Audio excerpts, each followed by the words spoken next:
अस्सलामुअलैकुम, सुबह खैर। कैसे हैं आप सब लोग? ठीक ठाक हैं, मज़े में हैं, टिप टॉप हैं, ज़िंदगी को एंजॉय कर रहे हैं और हमारे शो का इंतज़ार कर रहे हैं। हमें भी बड़ा इंतज़ार होता है कि आपसे मुलाकात होगी, शो पे आपसे बात होगी। आप हमें कॉल्स भी कर सकते हैं। वैसे आजकल हमें कॉल्स क्यों नहीं कर रहे हैं? आप ज़रूर हमें कॉल करें। अच्छा जनाब, हर सुबह का आगाज़ होता है एक नए अंदाज के साथ, नई बातों के साथ, और ज़िंदगी में जो मुस्बत पहलू है ना, उनका ध्यान रखना बड़ा ज़रूरी है। जिस तरह से मैं हमेशा आपको कहती हूँ कि आपने अपनी सुबह का आगाज़ करना है अच्छे कामों के साथ, अच्छी नीयत के साथ और एक दूसरे की मदद करते हुए, तो ये काम आपने जारी रखना है और एक दूसरे की आपने मदद ज़रूर करनी है। क्योंकि जब एक दूसरे की मदद करते हैं ना, तो उससे खुद आपकी भी अंदर जो है वो पॉजिटिव चीज़ें जनरेट होती हैं और उससे खुद आपका कॉन्फिडेंस जो है वो भी बिल्ड होता है। अच्छा, अब शो के आगाज़ में जो है वो सबसे पहले बात करते हैं नाश्ते की। नाश्ता, अच्छा नाश्ता, मुतवाज़न नाश्ता करना बड़ा ज़रूरी होता है। लेकिन बहुत सारी दफ़ा ऐसा होता है कि हम देखते हैं कि कुछ चीज़ों से, कुछ डिजीज़ से बचाव के लिए भी लोग जो हैं वो कुछ डिफरेंट नाश्ता करते हैं। अब ये नाश्ते मुख्तलिफ़ कैसे होते हैं? कुछ लोग अपना नाश्ता इस तरह से प्लान करते हैं, इस तरह से करते हैं कि वो हेल्दी नाश्ता होता है, जिसमें ज़्यादातर उनका ध्यान ये होता है कि जो उनकी स्किन है उसके लिहाज से वो जो है वो नाश्ता प्लान करें, जिसमें वो दही वगैरह लेते हैं। अच्छा, कुछ लोग जो है डाइट के हवाले से अपना नाश्ता प्लान करते हैं और कुछ लोग रिस्क फैक्टर को कम करने के लिए जो है उस तरह का नाश्ता प्लान करते हैं, जिसमें वो ब्राउन ब्रेड एंड दीगर चीज़ें शामिल करते हैं। आज जिस नाश्ते के बारे में मैं आपको बताने जा रही हूँ, ये नाश्ता जो है, ये नाश्ता कैंसर का जो रिस्क फैक्टर है, कैंसर होने से बचने के लिए और हार्ट अटैक से बचने के लिए ये नाश्ता बहुत ज़्यादा बेनिफिशियल है। कुछ इस तरह से कि आपने लेना है जी एक अदद बासी रोटी। अच्छा, अब आप कहेंगे कि बासी रोटी, जी हाँ, बासी रोटी जो होती है ये बड़ी ताकतवर होती है। आपने लेनी है जी बासी रोटी, और बासी रोटी लेने के बाद आपने इसको अच्छी तरीके से प्लेट पे रखना है। उसके बाद आपने बासी रोटी पे लगाना है घी। जी हाँ, बासी रोटी पे आप घी लगाएंगे। उसके बाद आपने डालनी है उसमें लाल मिर्चें। अच्छा, जब आपने लाल मिर्चें डालेंगे तो फिर आपने उसमें नमक डालना है, और उसके बाद जिस तरह से आप रोल बनाते हैं ना, तो आपने उसका रोल बना लेना है। और फिर रोल बनाने के बाद आपने उसको क्या करना है, उसके साथ रखना है दूध का ग्लास, और अच्छा जो यानी फुल ग्लास जो है वो आपने लेना है। और उसके बाद आपने क्या करना है कि इस बासी रोटी का जो ये आपने वो बनाया है रोल टाइप का, इसको आपने दूध के साथ जो है नाश्ते में खाना है। ये आपके नाश्ते को जो है वो सुपर फिट करेगा। और जो लाल मिर्चें होती हैं ना, ये हार्ट रेट को, हार्ट रिस्क के लिए जो है बड़ी ज़्यादा बेनिफिशियल होती हैं। इससे जो हार्ट अटैक होता है उसका रिस्क जो होता है वो कम हो जाता है जनाब। तो ये बड़ी ज़बरदस्त एक रेमेडी भी है उन लोगों के लिए जो कि बचना चाहते हैं कैंसर से, जो कि बचना चाहते हैं हार्ट डिजीज़ से। तो नाश्ते में वो समहाउ 2 से 3 दिन बीच बीच में ये नाश्ता कर सकते हैं। अब आगे बढ़ते हैं और स्किन रेमेडी जो है वो आपके साथ में शेयर करते हैं। भाई, स्किन की जो रेमेडीज़ होती हैं ना, वो आप लोग बहुत पसंद करते हैं और बहुत ज़्यादा अप्रिशिएट कर रहे होते हैं और कह रहे होते हैं कि भाई आपने जो है वो बड़ा ज़बरदस्त बताया था, और जब आप अप्लाई करते हैं और हमें मैसेजेस करते हैं तो बड़ी खुशी होती है। तो एक और स्किन रेमेडी जो है वो मैं आपके साथ में शेयर करने जा रही हूँ, और ये बड़ी आसान भी है लेकिन थोड़ी सी एक्सपेंसिव है, और हो सकता है कि लीफ आपको मुश्किल से मिले, लेकिन ढूंढना आपका काम है। आपने लेना है पपीते का पत्ता। बिल्कुल, पपीते का पत्ता लेने के बाद आपने बेसन लेना है और शहद लेना है, और इन तीनों को आपने मिक्स कर लेना है। जब आप इन तीनों को मिक्स कर लेंगे तो उसके बाद फिर आपने इसका जो मास्क है, इसका जो पेस्ट है, वो अपने फेस पे अप्लाई करना है। और उसके बाद 15 से 20 मिनट बाद जो है आपने मुंह धो लेना है, और उसके बाद आप देखेंगे कि आपकी स्किन जो है वो ग्लो करेगी, आपकी स्किन जो है वो शाइन करेगी, और आप फील करेंगे अपनी स्किन में जो है काफ़ी ज़्यादा चेंजेस। अच्छा जी, अब कुछ बात करते हैं कि ये तो हो गई स्किन रेमेडी, और मैंने आपको नाश्ते के हवाले से भी बता दिया। अब सिटी अपडेट्स में शामिल करते हैं मौसम। और मौसम जो है कराची का वो औसम है, और इतना औसम है कि कराची वाले जो है कल भी बूंदाबांदी इंजॉय कर रहे थे। हमने देखा था कि कल भी जो है वो बहुत ज़्यादा बूंदाबांदी थी और मौसम बड़ा ज़बरदस्त था। और अगस्त में जो है ना, ये मौसम वाकई बड़ा ज़बरदस्त हो जाता है। तो भाई अब करना क्या है, करना ये है कि आप लोगों ने जब भी ये मौसम हो बारिश का, बूंदाबांदी का, तो इसमें जहाँ पर लोग समोसे, पकौड़े और बहुत सारी चीज़ें जो है वो कर रहे होते हैं, वहीं पर आपने 2-3 बातों का ध्यान रखना है। और वो आपने ध्यान ये रखना है कि आपने अपना घर जो है वो साफ़ रखना है, क्योंकि बारिश के फ़ौरन बाद जो है बहुत सारे ऐसे एलर्जिक रिएक्शंस होते हैं जो कि सामने आते हैं, जैसे कि बच्चों के अंदर इचिंग हो जाती है और आप देखेंगे कि आपको पूरे एनवायरनमेंट में नमी महसूस होती है और उसके बाद फिर जो कफ़ है वो बढ़ जाती है, फिर मॉस्किटोज़ जो हैं वो बहुत ज़्यादा तंग करते हैं। तो आपने क्लीनलीनेस का ख्याल रखना है, घरों में आपने स्प्रे कर रहे हैं और जो आप मॉब लगाते हैं उसमें डेफिनेटली आपने वो तमाम तर चीज़ें शामिल करनी है जो कि एंटीबैक्टीरियल हों, और साथ साथ जो है वो आपने ध्यान रखना है कि सफाई जो है उसका ख्याल रखा जाए। घरों में कचरा आपने बिल्कुल भी नहीं रखना और अपना जो कचरा है वो आपने रेगुलरली डंप करना है, सफाई का ख्याल रखना है। अच्छा जी, अब बढ़ते हैं आगे और अभी आपको बताते हैं कि इस्लामाबाद के मुख्तलिफ इलाकों में रात गए भी मूसलाधार बारिश हुई। जैसा मैंने अभी आपको बताया कि कराची के भी मुख्तलिफ इलाकों में मूसलाधार बारिश हुई और ये जो बारिशें हैं इससे मौसम हो जाता है औसम, मूड भी औसम हो जाता है। अच्छा, एक और खबर मैं आपके साथ में शेयर करती हूँ, और जिस तरह से हम मौसम के बारे में बात कर ही रहे हैं तो कराची के मुख्तलिफ इलाकों में रात में भी कहीं हल्की और कहीं जो है वो बूंदाबांदी रही। और अच्छा, ये इशू ये है कि अब ये जो बारिश की सिचुएशन है ना, ये जिस तरीके से महकमा मौसमियात ने कहा था कि जो स्पेल आएगा एक और, उससे कराची को ख़तरा नहीं होगा, तो वाकई आप देखें कि बारिश हो रही है और बड़े मज़े की बारिश होती है, बूंदाबांदी होती है, फिर ख़त्म हो जाती है। तो ये मुझे लगता है कि वाकई महकमा मौसमियात की जो पेशगोई थी ये बिल्कुल सच साबित हुई कि बारिश हो रही है, लेकिन फ़िलहाल अल्हम्दुलिल्लाह कराची शहर के जो हालात हैं वो अंडर कंट्रोल हैं, क्योंकि ऐसा है कि जब बहुत ज़्यादा बारिश हो जाती है तो प्रॉब्लम्स जो हैं वो फिर ज़्यादा बढ़ जाती हैं। अच्छा जी, अब आगे बढ़ते हैं और अभी आपको बताते हैं कि जो भारतीय बॉलर हैं मोहम्मद सिराज, उन्होंने डेल स्टेन की जो पेशगोई है वो दुरुस्त साबित कर दिया है। अब लेट्स सी कि उन्होंने ये पेशगोई जो है वो दुरुस्त कैसे साबित की है, और मोहम्मद सिराज के हवाले से कहा जा रहा है कि भाई इन्होंने डेल स्टेन ने इनके बारे में कहा था कि ये किस तरीके से आगे वर्कआउट करेंगे, तो ये पेशगोई जो है वो सच साबित हो गई है। भारतीय फास्ट बॉलर मोहम्मद सिराज ने जनूबी अफ्रीका के साबिक फास्ट बॉलर डेल स्टेन की पेशगोई दुरुस्त साबित कर दी। डेल स्टेन ने ओवल टेस्ट से एक रोज़ कबल मोहम्मद सिराज के 5 विकेटें लेने की पेशगोई की थी।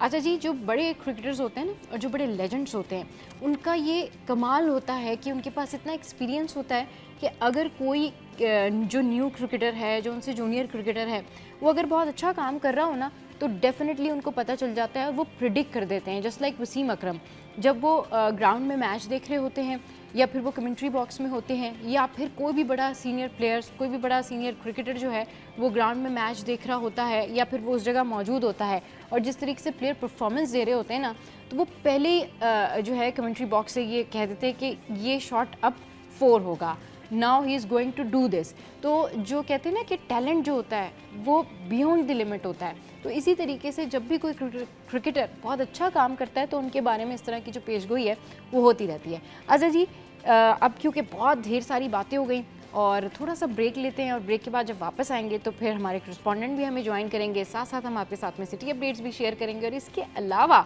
हम आपके साथ में शेयर करेंगे आज बड़े दिलचस्प टॉपिक्स। तो आपने हमारे साथ रहना है, कहीं नहीं जाना है। Stay with us, keep watching city at 10।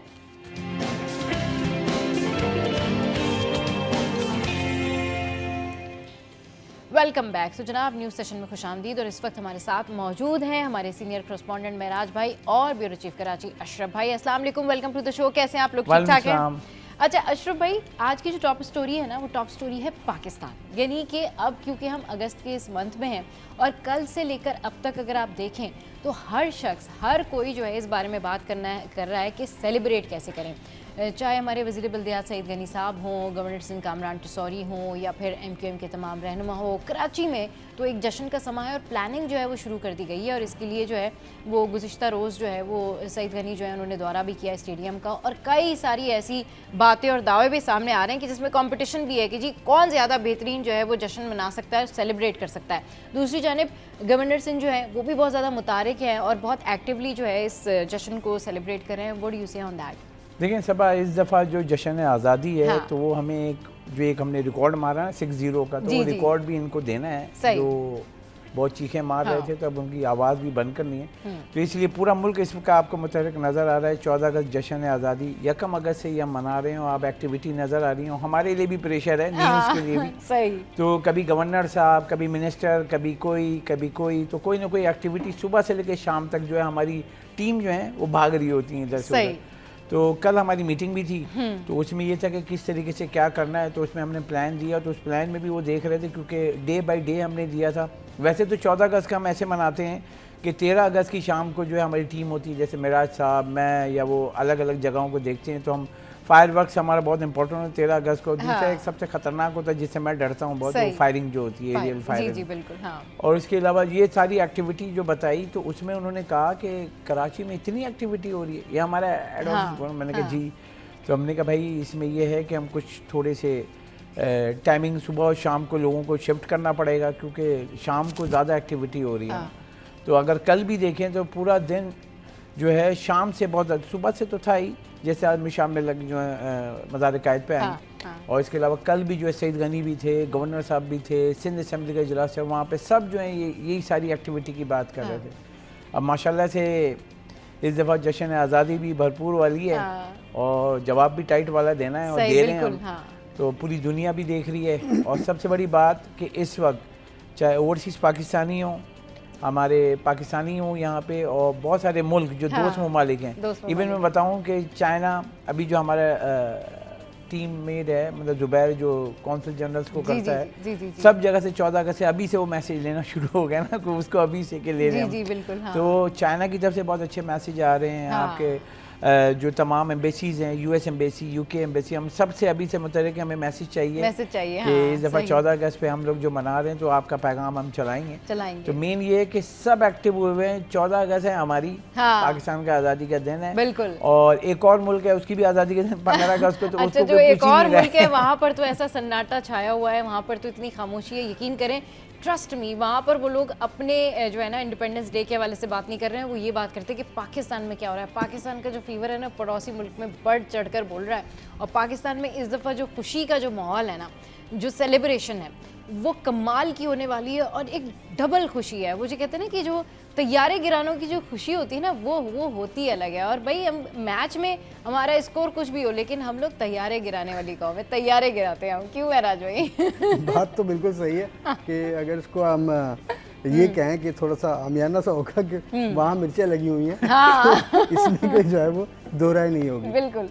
और अल्हम्दुलिल्लाह हमारा ज़ाहिर सी बात है जश्न आज़ादी हमेशा ही हर साल ही अच्छी तरह से मनाते हैं, बस इस दफ़ा ज़रा खुशी जो है ना वो दुगनी है हमारी, दुगनी है, हाँ, ठीक है ना। सही। तो प्राउड भी फील कर रहे हैं, और उस खुशी को हम बहुत ज़्यादा जो है ना दिल से मना रहे हैं कि अभी इतना अच्छा जो मार्का हमारा था उसमें हम कामयाब रहे, और उससे जाहिर सी बात है जो ख़ासतौर पर हमारे दुश्मन है, ठीक है ना, उनको काफ़ी जो है वो तज़हीक का सामना करना पड़ा पूरी दुनिया में।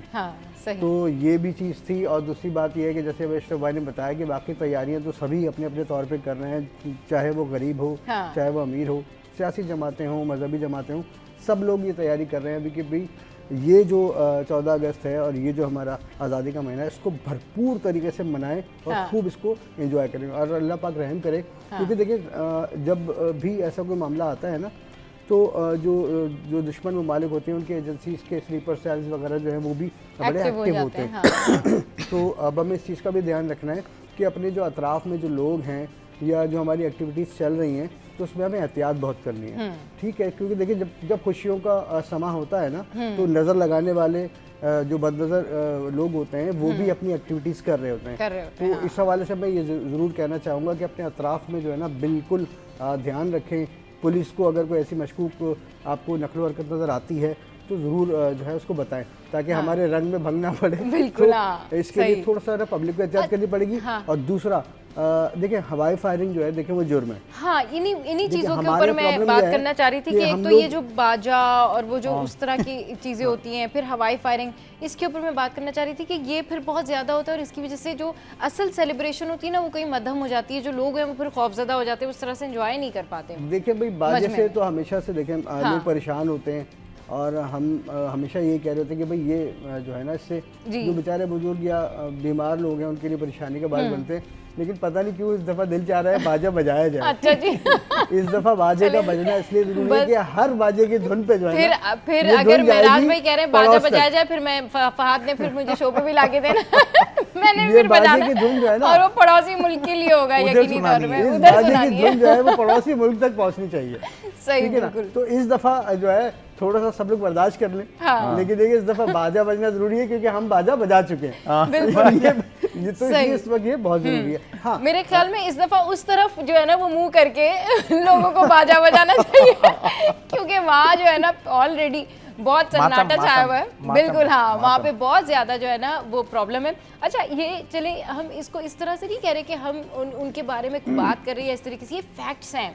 आप देखें कि मोदी सरकार की जो ज़िंदगी है, मोदी की अपनी जो ज़िंदगी है वो अजाब हुई है, और जिस तरीके से राहुल गांधी उनसे सवाल पूछ रहे हैं, जिस तरीके से जो इंडियन अवाम है उनसे सवाल पूछ रही है। अभी रिसेंटली जो है ये उनसे क्वेश्चन हुआ एशिया कप के हवाले से, फिर उनसे क्वेश्चन हुआ कि जी ये जो अभी इन्होंने लेजेंड्स चैंपियन का जो मैच है जो उसका बैक ऑफ किया, फिर उसके बाद उनसे ये क्वेश्चन हुआ कि जो पहलगाम में अटैक हुआ था आपने उनके अटैकर्स तो पकड़े नहीं, बिना सबूत के आपने जो है वो पाकिस्तान के ऊपर इल्ज़ाम लगा दिया। फिर उनसे ये सवाल हुआ कि ट्रंप जो है वो 29 टाइम्स जो है ये बात कह चुके हैं कि जी भारत की हार हुई, भारत के साथ जो है प्रॉब्लम हुई, मीडिएशन मैंने की। तो वो राहुल गांधी और पूरी जो उनकी जो अपोजिशन पार्टी है, जो अपोजिशन की पूरी टीम है, इनफैक्ट जया बच्चन जो है वो ये पूछ रही है कि ऑपरेशन सिंदूर नाम क्यों रखा भाई। मतलब आप सोचें कि उनके अपने लोग इंडिया के अंदर उनसे ये सवाल कर रहे हैं, वो बेचारे वैसे किस बात का अपना इंडिपेंडेंस डे मनाएंगे इस दफा। वो बेचारे वो लोग तो खुद कह रहे हैं विधवा बनवा दिया आपने ना, सिंदूर मिटवा दिया। वो उस ऑपरेशन के नाम के ऊपर एतराज कर रहे हैं कि तुमने ये रखा क्यों, इतने लोग हलाक हो गए हैं, और मतलब लोग उसको माइंड कर रहे हैं, वो अपनी चीजों को खुद एंडोर्स नहीं कर रहे हैं वहाँ। ये हालात है। देखिए सबा दो चीज़ें थी। जैसे हम जर्नलिज्म की बात करते हैं तो आप फैक्ट जो है ना वो बताएं आप, ठीक है आप बताते हैं आप। इंडिया मीडिया ने जो किया था पूरी दुनिया ने देखा, वो पूरी दुनिया जो है ना उनको एक तो होता है ना मतलब कुछ कहना, वो थू थू भी बहुत कम है, तो वो अब उनके ऊपर जो एक होती है ना एक छाप वो ऐसी लग गई है कि रोना धोना और ड्रामाबाजी। तो अब वो इंटरनेशनल उस पर भी हुआ है कि इनको फंडिंग होती है ना बेसिकली, क्योंकि ये पाकिस्तान को बदनाम करने के लिए आज से नहीं, मतलब 77 साल से जब हम आज़ाद हुए हैं तो 77 साल से ये पीछे लगे हैं कि बदनाम करो पाकिस्तान को, मुंह के बली गिरते हैं। जब भी कुछ किया है इन्होंने तो उल्टा इन्हीं के ऊपर आया। इवन के देखें इस वक्त सबसे बड़ा कंसर्न है हमारा कि हम आज़ादी उसके लिए मना रहे हैं, लेकिन सबसे बड़ा कंसर्न हमारा है बलूचिस्तान का। बलूचिस्तान में हमारी तमाम एजेंसीज, हमारा SPR और सब ने यही बताया है कि जो इंटरफेरेंस है इंडिया की और सबूत के साथ पेश किया है, और वहाँ जाके जो दहशतगर्दी हुई ये सब, तो अब पाकिस्तान बहुत मुश्किल दौर से गुजरा है। सही। जितनी दहशतगर्दी हुई है और आप जिसके मुल्क पे दहशतगर्दी कराई है आप लोगों ने, उसी के ऊपर आप इल्ज़ाम लगा रहे हो। तो सबसे ज़्यादा अगर आप देखें जो सूरत-ए-हाल हुई है कहाँ हुई है, पाकिस्तान में, पाकिस्तान के शहरी। अब आप ये जो सारी सूरत-ए-हाल है सबसे ज़्यादा इम्पैक्ट हुई। कल मैं गया हुआ था जो पुलिस का शोधा का प्रोग्राम था, मतलब मैं नहीं बैठा जा रहा था, मैं बताऊँ, क्योंकि तकरीब मेहमान खुशी CM ने कहा कि न मेहमान खुशी हमारे शोधा की फैमिली है। एक एक करके लोग आए, मगर सबा देखें हम लोग तो कैमरे पे हर जगह आके बोल लेते, लेकिन वो लोग बोल नहीं पा रहे थे। और जो मैं उन लोग को देख रहा था मेरी आंख नीचे थी और मैं आंसू आ रहे थे। जो मैसेज मतलब के वो जो बता रही है कि मैंने देखा 4 गोलियां लगी हुई थी, एक बताया कि एक अटैक था ओवरसीज़ पे, मतलब फॉरनर पे नाम, तो उनको रोकने के वो फ्रंट पे आ गया कि नहीं ये हमारे मेहमान है, उसने मतलब वो दहशतगर्द के सामने उसे 4 फायर मारे, तो बताया एक हाथ पे, एक सीने पे, एक यहाँ पे, और वो और उसने वो कहा था कि भाई इसको लेके उसे छोड़ा नहीं उसको। मतलब वो जो तमाम जो शोधा की फैमिली के लोग आए हुए थे, एक मैंने वो देखा जब वो बेचारा शहीद हुआ था तो बच्ची पैदा हुई थी, अब वो 12 साल की बच्ची आके जब वो पैगाम दे रही थी ना, तो मेरे नहीं सुना जा रहा था। सही। मतलब 12 साल की हो गई, उसका बाप नहीं है, मगर वहाँ पे सबने ताली ये बजाई कि सारी मदद करी पुलिस ने, उनकी फैमिली पढ़ाने का इन सब का। तो उसकी माँ ने भी आके बोला कि ना पुलिस ने जो है पूरी मदद की है। यहाँ पे मैं कहूँगा कि शोधा की फैमिली के लिए जो किया कि उन्होंने बताया, उसने मतलब मैंने तो नहीं देखा मगर उसकी माँ ने खुद आके बताया कि जब से वो शहीद हुआ उसके बाद से बच्चे के सारा खर्चा, ये बीमार हुई थी उसका खर्चा, 12 साल की हो गई, स्कूल जाना, सारा खर्चा पुलिस और ख़ास तौर से पुलिस के हायर कमांड जो उसको देख रही है। अब हमारे ये है कि हम भी यहाँ देखें, हम पुलिस को ठीक है वो कहते हैं, लेकिन कल जो है ना मेरा बिल्कुल चेंज हुआ जब वो शोधा फैमिली को देखा ना, वो बच्चे वो फैमिली और उनका अब कोई नहीं है। सही। अब वो एक का दिखाया है कि उसके एक बाप आया जिसके 2 बच्चे शहीद हुए हुए थे पुलिस में ही, और वो तीसरा मतलब जो बड़ा बेटा था उसका बेटा, उसको भी लाके खड़ा कर दिया कि इसको भी पुलिस में डालना है। मतलब आप मोटिवेशन देखें कि 2 बेटे शहीद हो चुके हैं। हाँ। और वो बेटे के बच्चे जो उनको भी लेकर करे, चारों बच्चों को लाके खड़ा हुए, इन सबको पुलिस में डालूंगा। सही। तो मतलब भाई थोड़ा सा मैं ऐड करूँ। अच्छा, इसमें जो शोधा की फैमिलीज वाले मामला थे ना, इसमें हमने ये देखा है कि जो भी हमारे मौजूदा आईजी सिंध है ना, गुलाम नबी मेमन जी, इनकी बहुत ज़्यादा काविशें हैं। क्योंकि ये पहले होता ये था कि जी शहीद हो जाता था अगर कोई पुलिस अफसर या एहलकार, तो उसकी फैमिली को 1 करोड़ रुपए मिलते थे, नौकरी का भी मामला होता था। तो इन्होंने जो है गवर्नमेंट से ये रिक्वेस्ट की थी कि भाई इस रकम को बढ़ाया जाए, क्योंकि देखें आजकल का जो दौर है और जो महंगाइयाँ हैं, उसमें एक फैमिली जो है वो सर्वाइव नहीं कर सकती। फैमिली तो जो है कम वो से कम सर्वाइव नहीं इतना कर सकती। हाँ। कंपलसेट जरूर करें कि वो कुछ मतलब अपने पैरों पर खड़े हो सके। पैरों पर खड़े हो तो सके। उनकी इस रिक्वेस्ट पर जो है फिर अपना सिंध गवर्नमेंट ने जो है उसको अप्रूव किया, और अब तकरीबन 2.5 करोड़ रुपए जो है वो एक शहीद की फैमिली को मिलते हैं। और उसके बाद अगर उसके कोई बेटा या बेटी इस उम्र में है कि उसको नौकरी दी जा सके, उनका भी मामला होता है। या उनका कोई छोटा भाई है तो उनको नौकरी भी दी जाती है। उनकी जो पढ़ाई लिखाई के मामला हैं वो भी किए जाते हैं। और अब एक चीज़ बहुत अच्छी जो बिल्कुल अनऑफिशियल है, मैं आपको बताऊँ कि तमाम तर जितने भी डिस्ट्रिक्ट हैं कराची में, उनके SSPs को जो भी आए साल में चेंज हो जाते हैं।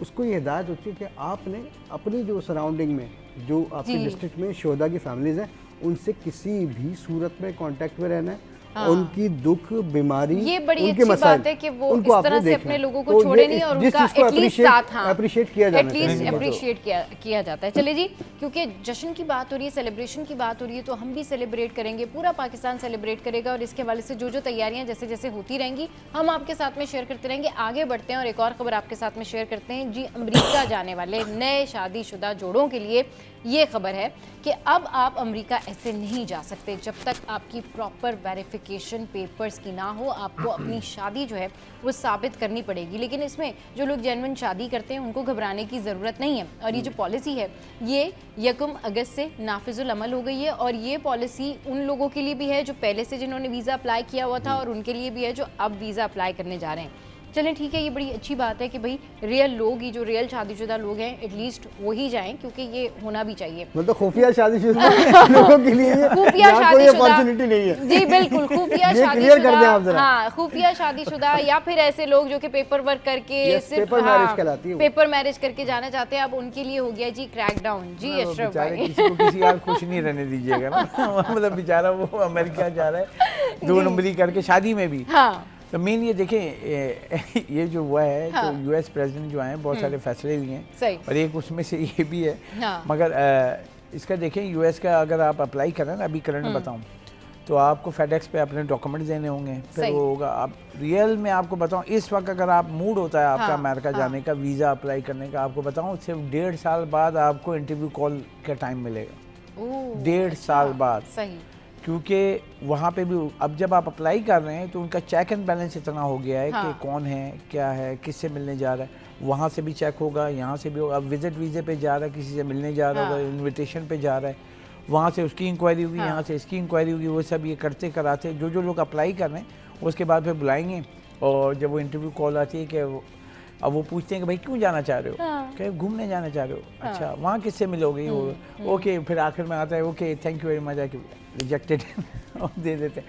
तो इस वक्त ये है कि वो जो वीज़े का जो प्रोसेस का है वो टाइमिंग बहुत ज़्यादा बढ़ गया, और वो वीज़े भी कम मिल रहे हैं ना। अब ये जो सख्तियाँ हैं, क्योंकि ये सख्ती आप यकीनी तौर पर जैसे बताया मिराज भाई ने कि पेपर मैरिज और ये वो तो डॉक्यूमेंट्स की शिकायत गई थी, और उसी के ऊपर जो है ये फैसले हुए हैं।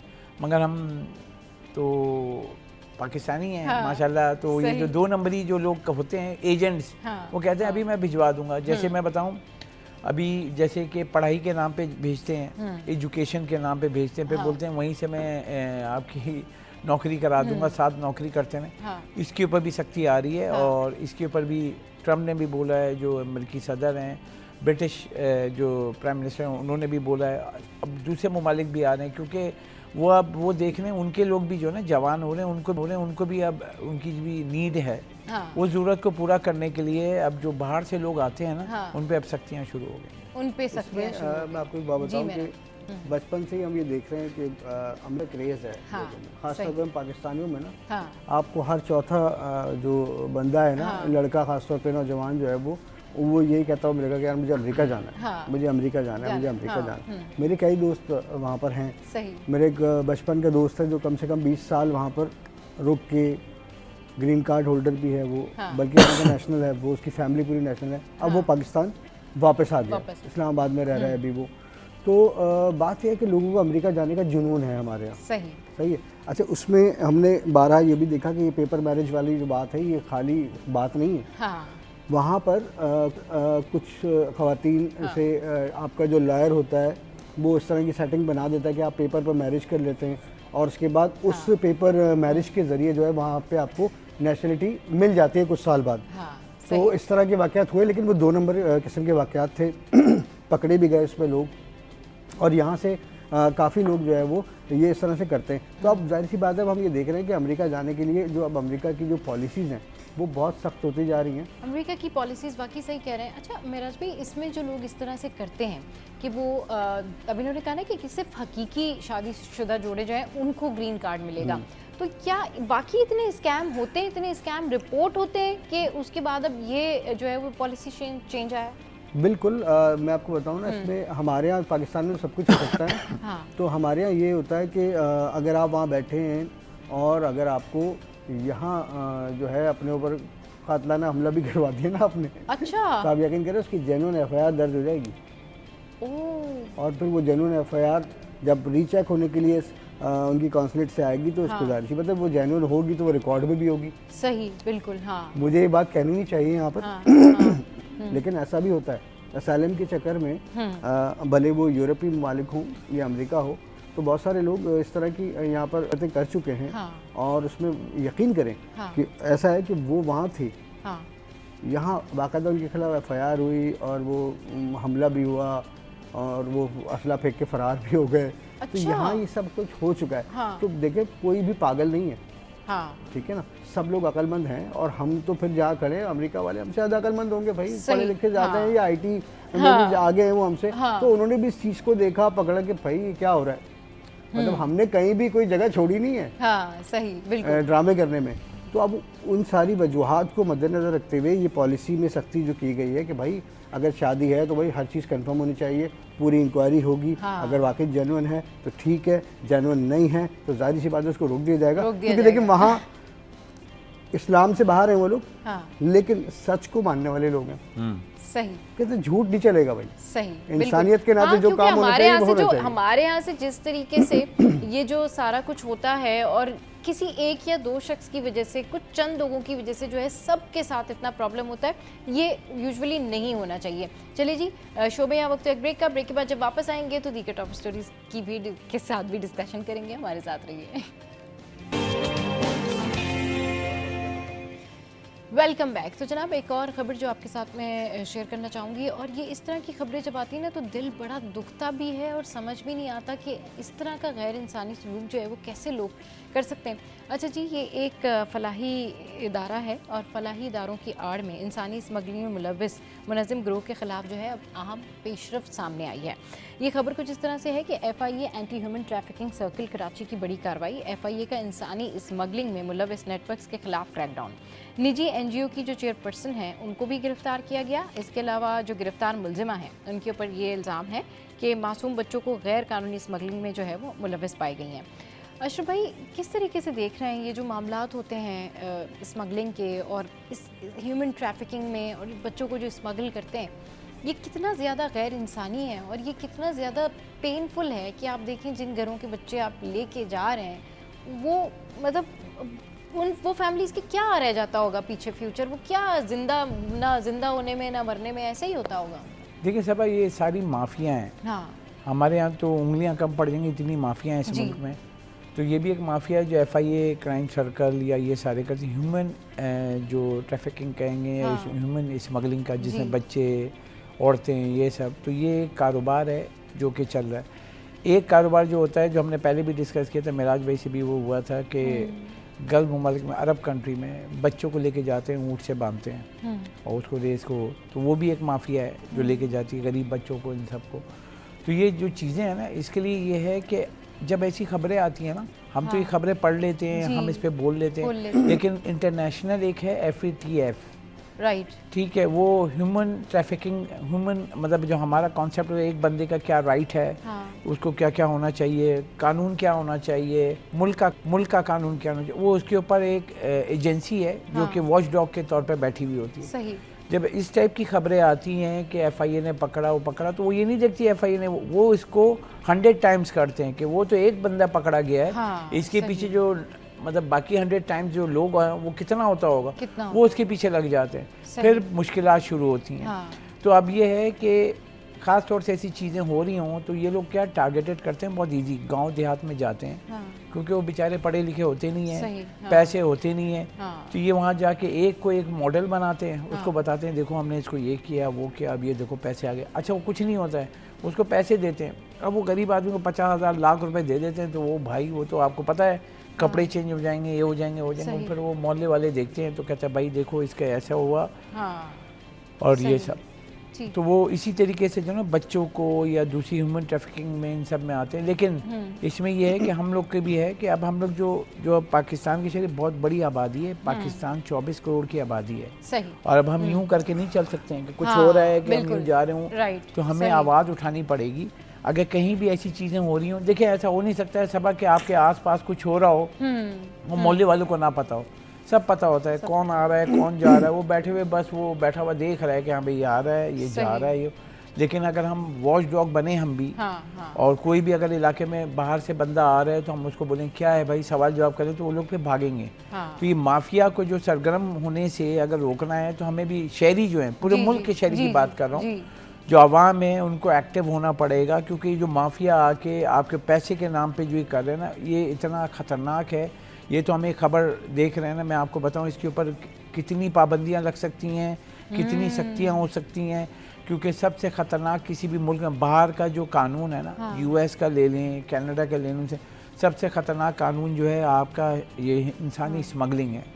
और आपने देखा है बाहर नौकरी की झांसे में देते हैं कितनी जानें जाती हैं। तो ये जो ह्यूमन स्मगलिंग है ये बहुत डेंजरस है, और इसको रोकने के लिए हम सब, क्योंकि देखिए इदारे तो मौजूद है, अब एफआईए ने तो एक को पकड़ा ना, अब जो 100 बाकी घूम रहे हैं ना, तो उसमें हम सब की जिम्मेदारी है, कहीं भी ऐसी एक्टिविटी हो रही है तो हम उसको रिपोर्ट करें। कहीं भी ऐसी एक्टिविटी हो रही है ना तो उसको रिपोर्ट करें, रिपोर्ट करना बड़ा ज़रूरी है। अशरफ भाई, आस पड़ोस में अगर हम देखते हैं कि कुछ इस तरह की एक्टिविटी हो रही है, या मुझे बहुत सारे लोग इस तरह की भी बात कर रहे थे कि भाई कुछ ऐसा होता है कि कुछ एरियाज़ में नए लोग आते हैं, रेंट पे आते हैं, या फिर कुछ एरियाज़ में इस तरह के लोग होते हैं जिनकी एक्टिविटी जो है वो मशकूक होती है, लेकिन वो प्रिटेंड ये करते हैं कि भाई वो बहुत सालों से इस एरिया में रह रहे हैं, या वो आपके साथ बहुत ज़्यादा घुल मिल जाते हैं। स्पेशली महल्लों में, घरों में ये लोग क्या करते हैं कि फैमिलीज़ के बच्चे जो है वो भी पिक करना चाह रहे होते हैं कि वो उस तरह से ह्यूमन ट्रैफिकिंग का जो है वो उनको ज़रिया बनाया जाए। और इस तरह से भी होता है कि किसी और फैमिली से लाके भी जो है वो बच्चों को दे दिया जाता है कि जी अब आप इनको रखें, और वो मुनज़्ज़म तरीके से उनको वहाँ पर ग्रो अप करवाते हैं ताकि वो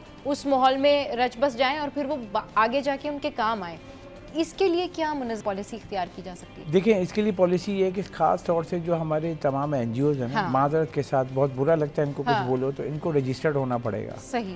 क्योंकि एफएटीएफ पे मैंने बहुत काम किया है। एफएटीएफ ने जो कहा था कि जो तमाम इदारे हैं जिसमें हमने देखा वो मदरसों का आया, सही, फिर ये तमाम एनजीओज़ का आया, नॉन प्रॉफिट ऑर्गेनाइजेशन को रजिस्टर्ड डॉक्यूमेंटेड होना चाहिए, कहाँ ये कौन यहाँ काम करता है, उनका तमाम बायोडेटा होना चाहिए। देखिए, कोई भी इदारा होता है ना, खुलता है तो उसका तमाम डाटा होता है। आप जाएं एनजीओ से पूछेंगे भाई ये कौन है, ये कौन है, ये पता ही नहीं होगा ना, पता ही नहीं होगा। ठीक है, तो अब बाहर कोई भी इदारा बनता है तो उसमें एक एक बंदा होता है। जैसे हमारे हैं जो भी जॉब कर रहे हैं उनका पूरा बायोडेटा, उनका CNSE, उनके घर की डिटेल, जैसे हम होता है कहीं जा रहे हैं तो घर का बैकअप नंबर है, और ये सब, तो ये सब होना चाहिए। ये हमारे यहाँ नहीं होता है माजरत के साथ, सही, क्योंकि एक प्रोफेशनल इदारा जो है ना बाहर से, क्योंकि हम जो मल्टीनेशनल कंपनी में काम करते हैं तो उनके पास बैकअप होता है।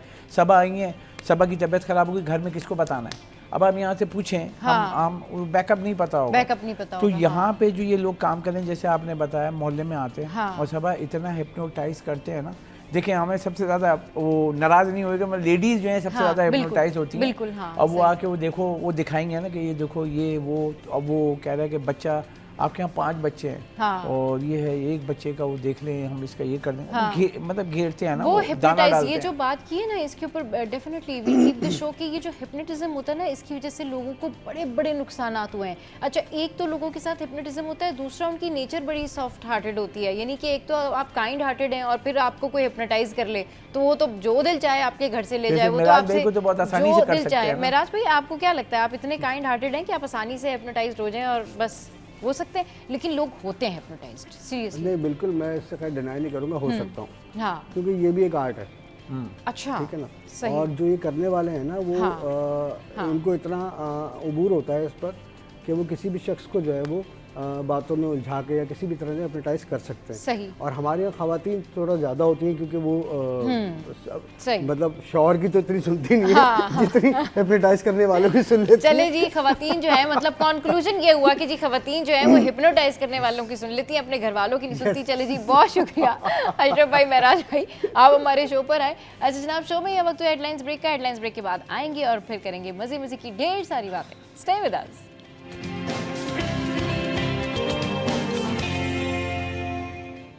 वेलकम बैक जनाब। अब जो टॉपिक हम डिस्कस करने जा रहे हैं इंतहाई अहम टॉपिक है और हसास टॉपिक भी है, और इस पे बहुत सारे लोग जो हैं मुख्तलिफ़ किस्म की जो है वो राय पेश करते हैं, लेकिन हम चाहते हैं कि आप भी हमें ज़रूर कॉल करके बताएं कि आप क्या सोचते हैं इस हवाले से। हम बात करेंगे आज ज़चगी के दौरान होने वाली डिप्रेशन की, और वो जो पोस्टमार्टम डिप्रेशन होता है बेसिकली ये क्या होता है, और क्या इसको डिप्रेशन कह सकते हैं या फिर ये एक एनवायरमेंटल या फिज़िकल चेंज होता है जो कि ख़वातीन उस टाइम पर उस मरहले से गुजर रही होती हैं जिस मरहले से वो ज़िंदगी में पहले कभी नहीं गुजरी होती हैं। इस पर बात करने के लिए जो है हमारे साथ डॉक्टर निदा शकील जो है वो मौजूद है। अस्सलाम वालेकुम, वेलकम टू द शो। कैसी हैं आप निदा? ठीक है निदा, सबसे पहले तो ये बताइए कि जो पोस्टमार्टम डिप्रेशन है ये क्या होता है और क्यों होता है? अच्छा, पोस्टमार्टम डिप्रेशन जो है ना, ये सर्टन हार्मोनल और केमिकल इम्बैलेंसेस होते हैं आफ्टर डिलीवरी, ठीक है, और सब में होते हैं। कुछ लोग उसको कोप अप कर लेते हैं, कुछ लोग नहीं कर पाते हैं। हाँ। और कुछ लोगों की हिस्ट्री भी होती है एंग्जाइटी और डिप्रेशंस की, हाँ। पुरानी हाँ। फैमिली हिस्ट्री होती है। एक प्रेगनेंसी में पहले हो चुका होता है तो दोबारा होने के चांसेस होते हैं। हाँ। इसको हम कैसे लेबल करते हैं कि पोस्टमार्टम डिप्रेशन है? उस तरह से कि अगर 2 हफ्ते, एक तो पोस्टमार्टम हो यानी डिलीवरी के बाद का हो, और डिलीवरी के बाद पूरे साल तक जो डिप्रेशन हो सकता है। पोस्टमार्टम डिप्रेशन फॉरन डिलीवरी से पूरे साल तक हो सकता है, पूरा 1 साल, 1 साल के अंदर हो सकता है। अच्छा, ठीक है, सही। तो कभी कभार खवातीन आती हैं और लोग उनको बहुत इजी ले रहे होते हैं, पूछते भी नहीं कि बच्चे की पैदाइश कब हुई या इस तरह से ना। तो एक तो ये, और इसके साइन और सिम्टम्स क्या हैं, मतलब कि एक तो मेजर डिप्रेशन हो। मेजर डिप्रेशन का कुछ क्राइटेरिया ये नहीं कि मुझे घबराहट हो रही है, मेरा दिल खराब है, या कहीं किसी से लड़ाई हो गई और 2-3 दिन आप चुप हो गए, 2 हफ्ते का मेजर डिप्रेशन, ठीक है। और आपकी जो फिजिकल जो आपके यानी काम है, रोज़ाना रूटीन रोज़मर्रा के, उसको आप छोड़ दें 2 हफ्ते, ठीक है। हाँ। और मेजर डिप्रेशन में उसमें आता है क्राइंग, ओके, ठीक है, स्लो हो जाए बंदा, सही, ठीक है, खाने पीने में दिल ना लगे, हाँ। ठीक है, या खाना एक्सेसिव खाने लगे, ओके, ठीक है, सही, ये हाँ, चीज़ है। बिल्कुल, और इसके ओवरईटिंग हो अलावा जाती है, हाँ। घर के किसी रोज़ रूटीन मर्रा कामों में आपका जो है ना वो लॉस ऑफ इंटरेस्ट हो जाए एंड स्लीप डिस्टर्ब हो जाए।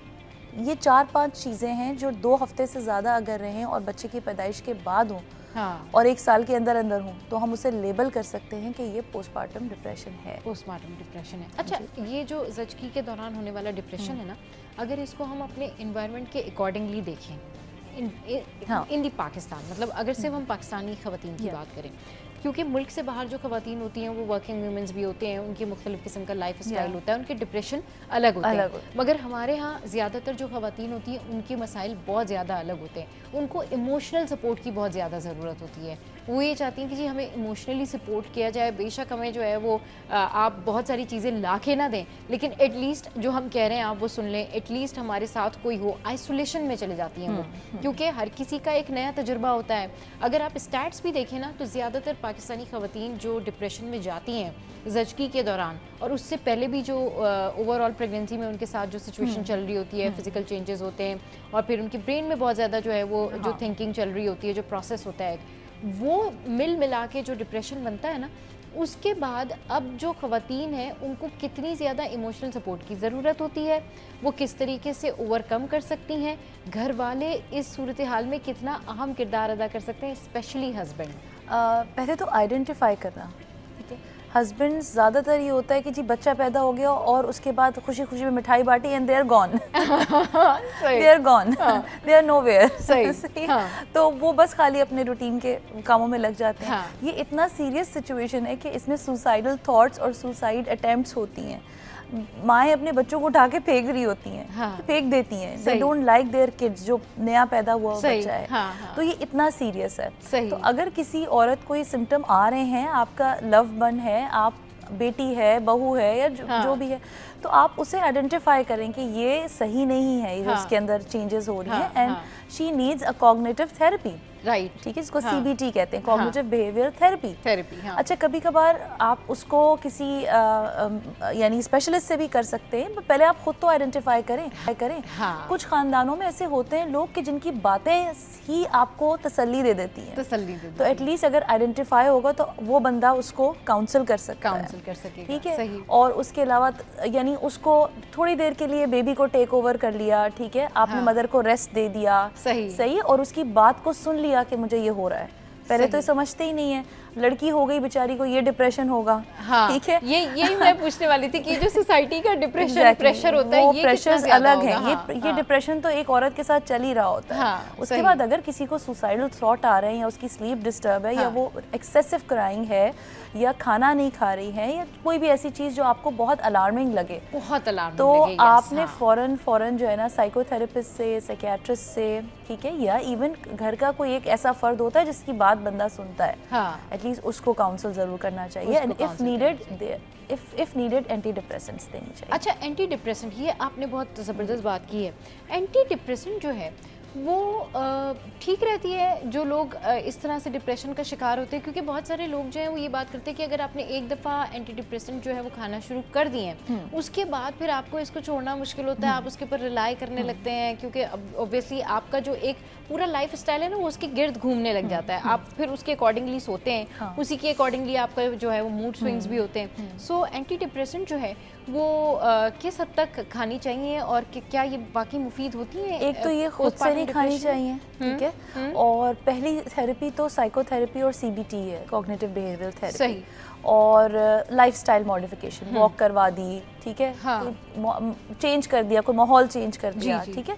अगर next the symptoms are severe और अगर डॉक्टर आपको प्रिस्क्राइब करता है, ज़रूरी होती हैं, क्योंकि देखो ये तो वैसे भी चले जाने वाली चीज़ है। ये पोस्टपार्टम डिप्रेशन सारी जिंदगी नहीं रहता। जिस तरीके से अभी आप ये सारी सिचुएशन बता रही हैं, हमारे यहाँ यूजुअली क्या होता है कि हमारे यहाँ ये होता है कि बहुत सारी जो हमारी हम पे जो फैमिली प्रेशर होता है ख़वातीन के ऊपर, और जो पाकिस्तान में जितना ज़्यादा जो है ना फैमिली सिस्टम जो स्ट्रॉन्ग होता है, इस टाइम पर वो कहीं पर भी आप नहीं देखेंगे, माशाल्लाह से अच्छी बात है, लेकिन क्या है कि वो कहीं ना कहीं उस खातून के लिए नेगेटिव वे में जा रहा होता है। तो ये जिस तरीके से आप कह रही हैं कि एंटी डिप्रेशन खानी चाहिए, तो बहुत सारे लोग ये सजेस्ट करते हैं फैमिली से भी कि नहीं, ये तो एक टाइम बीइंग डिप्रेशन होता है जो कि थोड़े से बाद ठीक हो जाएगा। तो क्या ज़रूरत है किसी भी लड़की को, किसी भी खातून को जो है वो एंटी डिप्रेशन खाने की ड्यूरिंग पोस्टपार्टम डिप्रेशन, क्योंकि ये तो नेचुरल है, सबके साथ होता है। अब अगर कोई एंटी डिप्रेशन खाएगा तो वो उस पर रिलाई करेगा, आगे फिर छोड़ना मुश्किल होगी। लेकिन इस सिचुएशन में क्योंकि वो उसका ट्रीटमेंट ही नहीं हो पाता, सिचुएशन वर्स्ट होती जाती है और वो जो बच्चा है जो पैदा हुआ है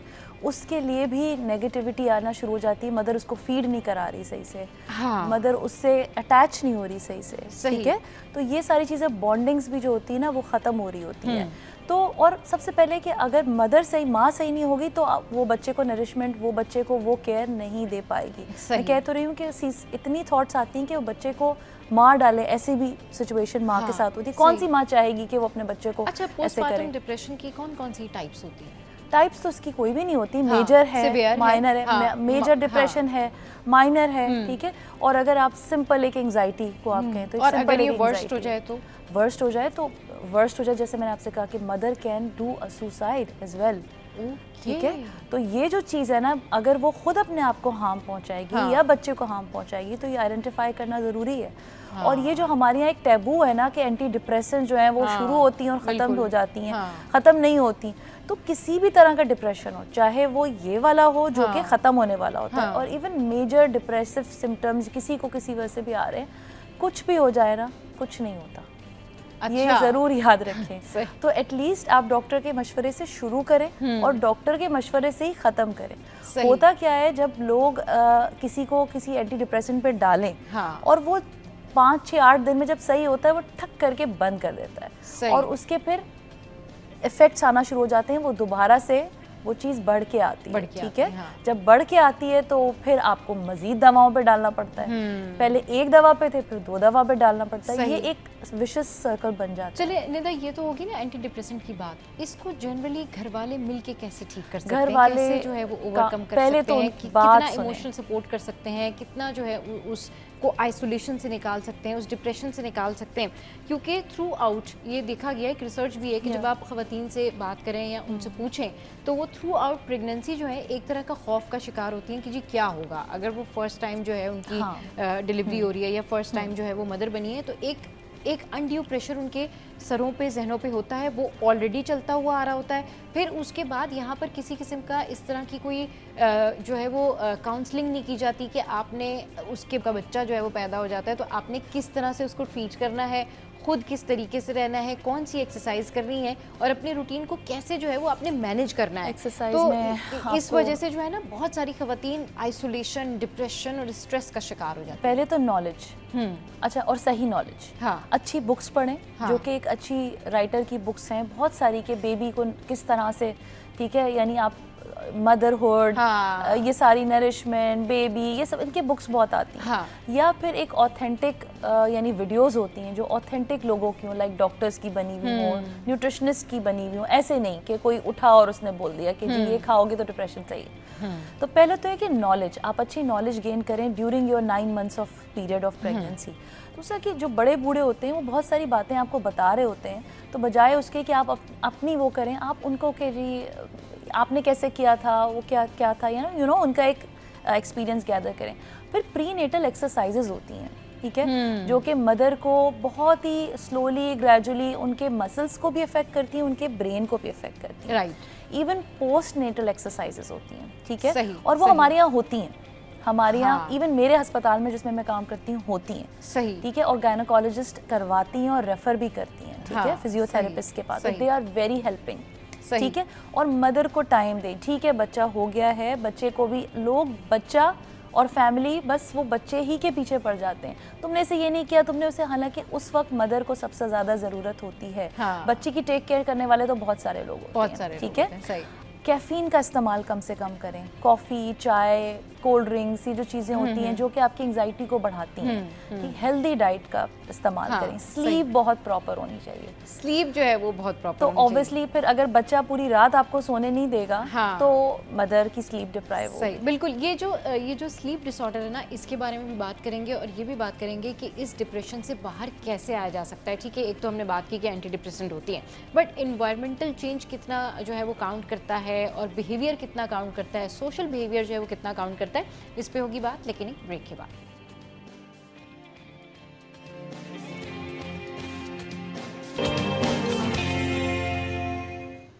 वेलकम बैक। तो बात हो रही है ज़चगी के दौरान होने वाले डिप्रेशन की, इससे कैसे बाहर आया जाए और इसके क्या अवामिल होते हैं, क्या कॉजेज़ होते हैं, क्यों ये डिप्रेशन हो जाता है। अच्छा, बहुत सारी फैमिलीज़ में जिन ख़वातीन की, जिन लड़कियों की बहुत सारी बहनें होती हैं ना, समहाउ ये देखा गया है कि वो फिर भी बहुत ज़्यादा वेल प्रिपेयर्ड होती हैं, या वो उनके साथ में कम्युनिकेशन करती रहती हैं, या वो उनको बहुत सारी चीज़ें बता देती हैं। लेकिन समहाउ जिनकी बहुत सारी बहनें नहीं होती हैं, जिनका कम्युनिकेशन नहीं होता या फ्रेंड्स नहीं होती हैं, आप देखें ज़्यादातर पोस्टमार्टम डिप्रेशन ना उन्हीं ख़वातीन को, या जो लोग बाहर रहते हैं, या जो बाहर रहते हैं। देखिए, डेफिनेटली जिस किस्म का भी डिप्रेशन है ना, आपके लव्ड वंस जो है ना, आपके नियर बाय लोग जो हैं वो बहुत इंपॉर्टेंट होते हैं, और ख़ास तौर पे आपका लाइफ पार्टनर। सही। डिप्रेशन आधे से ज़्यादा तो निकल जाता है जब you communicate. If you can't communicate, और if you are in a environment जहाँ पर लोग सुनते ही नहीं हैं आपकी बात, तो ऐसे लोगों को डिप्रेशन बहुत ज़्यादा होता है। तो सबसे पहले तो your partner, which is the most important person, और देन योर केयर गिवर्स जो आपके इर्द गिर्द आपके घर में रह रहे हैं। सही। उनको कम्युनिकेशन, उनका काम है आपकी सुनना, मतलब सुनना वो वाला सुनना नहीं, जो आप फील कर रहे हैं, दिल की बातें सुन लेना या प्रॉब्लम जो है वो सुन लेना। जब भी वो माओ के घर लड़कियां चली जाती हैं, वो क्यों जाती हैं? क्योंकि शायद उनको वो फीलिंग अपनी माँ से आ रही होती है कि वो अपनी माँ को हर चीज़ बता रही होती है। अगर हमारा सिस्टम ऐसे बन जाए कि हमारा पार्टनर या उनके घर वाले या सारे लोग ऐसे हो जाएं कि हो सकता है लोग माओ के घर जाए ही ना, वो सिस्टम खत्म हो जाए, पाकिस्तान खत्म हो जाए। हाँ, सही। तो ये है, ये सारी चीज़ें। अच्छा ये बताएं कि इसमें डाइट कितना काउंट करती है पोस्टमार्टम डिप्रेशन में? डाइट तो हर डिप्रेशन में काउंट करती है। अच्छा। जितना मीठा खाएंगे, जितना कैफीन लेंगे, जितना कोल्ड ड्रिंक्स पिएंगे, उतना एंग्जाइटी का शिकार होंगे। ठीक है, स्मोकिंग, अब यहाँ तो लड़कियाँ ऐसी बातें नहीं कर रही होती, ज़्यादा कर भी रही होती हैं, बट ये सारी चीज़ें जो है ना ये काउंट करती हैं, आपके डिप्रेशन को एग्रेवेट करती हैं। तो जितना हेल्दी डाइट लेंगे, सही है, उतना क्या डाइट लेनी चाहिए? हेल्दी डाइट में जब हम डाइट की बात करते हैं ना, तो एक बड़ा टर्म आता है मेडिटेरेनियन डाइट, डैश डाइट, बड़ी टर्मिनोलॉजीज हैं। इसमें सिंपल कुछ नहीं है, ये है बड़ी टर्मिनोलॉजी। इसमें फ्रूट्स, वेजिटेबल्स और प्रोटीन का इंटेक, कार्ब्स कम है, जैसे कि हम जिसको हम हेल्दी डाइट बेसिकली कहते हैं। ठीक है, तो उसमें कहीं घी नहीं है, कहीं वो कुश्ते नहीं है जो हमें पिलाए जाते हैं। ठीक है, जितना वजन बढ़ेगा, जितना आप कोलेस्ट्रॉल इंटेक करेंगे, जितना आप शुगर इंटेक करेंगे, स्पेशली पाकिस्तान में या एशियंस में जो है ये बहुत ज़्यादा जो ज़चकी के दौरान दी जाने वाली डाइट होती है ना, ये बड़ी थोड़ी सी हेल्दी होती है, जिसमें आपने बहुत सारे मतलब कार्ब्स भी होते हैं, नट्स भी होते हैं, सारी चीज़ें भी होती हैं। ये ठीक है, ये बेनिफिशियल है। देखिए, नट्स आर वेरी इंपॉर्टेंट अच्छा फॉर एवरीवन, ठीक है, बट ये जो घी वाला चीज़ है ना और चीनी वाली चीज़ है, इसको अगर निकाल दें और इसके बगैर अगर आप कुछ बना लें, लाइक दूध आपने पीना है, दही आपने खाना है, अंडा आपने खाना है, ठीक है, because you have given a birth to a child, ठीक है, आपने अपने अंदर से एक बच्चा जो है ना वो निकाला है, दूसरी यानी वो बड़ा होगा, ग्रो होगा, उसने कितनी चीज़ें नरिशमेंट आपसे ली हैं, सही, ठीक है, तो आपने कितनी दी हैं ये सोचे ना उसको।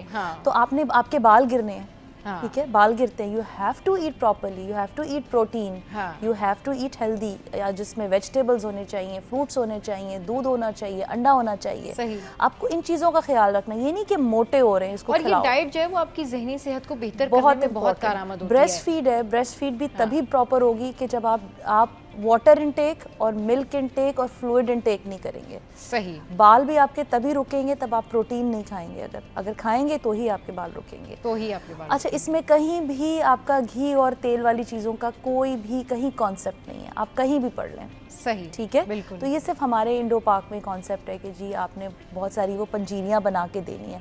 नट्स आर वेरी इंपॉर्टेंट, सही, but ghee and sugar is not important. Mental peace के लिए, अपनी जो है ना रिलैक्सेशन के लिए, दिमागी सुकून के लिए, अपनी सेहत की बेहतरी के लिए ज़चकी के दौरान कौन सी एक्सरसाइज आप लोग सबसे माइंडफुलनेस, कुछ एक्सरसाइजेज होती हैं जो माइंडफुलनेस बड़ी आप देखेंगे आराम से यूट्यूब पे मिल जाती हैं एक्सरसाइजेज। डीप ब्रीदिंग, अच्छा, ठीक है, एंड अपने डॉक्टर के मशवरे के साथ, क्योंकि कुछ लोगों को एक्सरसाइज मना होती है because of the abortions and risk of abortions. तो अगर आपके डॉक्टर ने मशवरा दिया है तो आप prenatal and postnatal, मतलब ज़चकी से पहले और उसकी बाद की बहुत सारी अलग एक्सरसाइजेज होती हैं, वो आप यूट्यूब पे भी देख सकते हैं। वैसे हमारे अस्पतालों में आम हो रही होती हैं, फिजियोथेरेपी डिपार्टमेंट में उसके सेशंस हो रहे होते हैं। अच्छा, और सिंपल एक है कि yoga is very important. Even after delivery आप योगा आराम से कर सकते हैं, और स्टार्टिंग में आप कम से स्टार्ट करें, 15 मिनट से स्टार्ट करें, देन उसको प्रोलॉन्ग करें।